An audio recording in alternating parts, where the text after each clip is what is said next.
क्या आपने unified pension scheme के लेटेस्ट अपडेट के बारे में सुना है?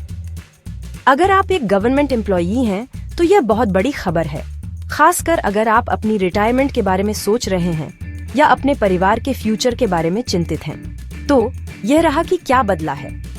नई यूनिफाइड पेंशन स्कीम, जिसे यूपीएस भी कहते हैं, के तहत अब आपको रिटायरमेंट और डेथ ग्रेच्युइटी बेनिफिट्स मिलेंगे।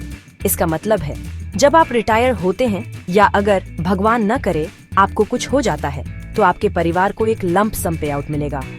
पहले नेशनल पेंशन सिस्टम यह ऑफर नहीं करता था, लेकिन यूपीएस के साथ ये सेफ्टी नेट अब मौजूद है।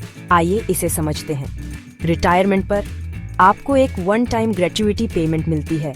सर्विस के हर पूरे हुए 6 महीनों के लिए आपको अपनी मंथली सैलरी का 10% एक लंप सम के तौर पर मिलता है। प्लस इससे आपकी मंथली पेंशन पर बिल्कुल भी असर नहीं पड़ता। और भी बहुत कुछ है। यूपीएस के साथ 25 साल की सर्विस के बाद आपको पेंशन के रूप में अपनी एवरेज लास्ट ईयर सैलरी का कम से कम 50% गारंटीड मिलता है।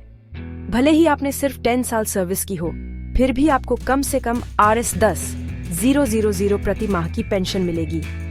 आपके दुर्भाग्यपूर्ण निधन के मामले में आपके परिवार को आपकी लास्ट पेंशन का 60% फैमिली पेंशन के रूप में मिलता है। यह हुई ना असली मदद।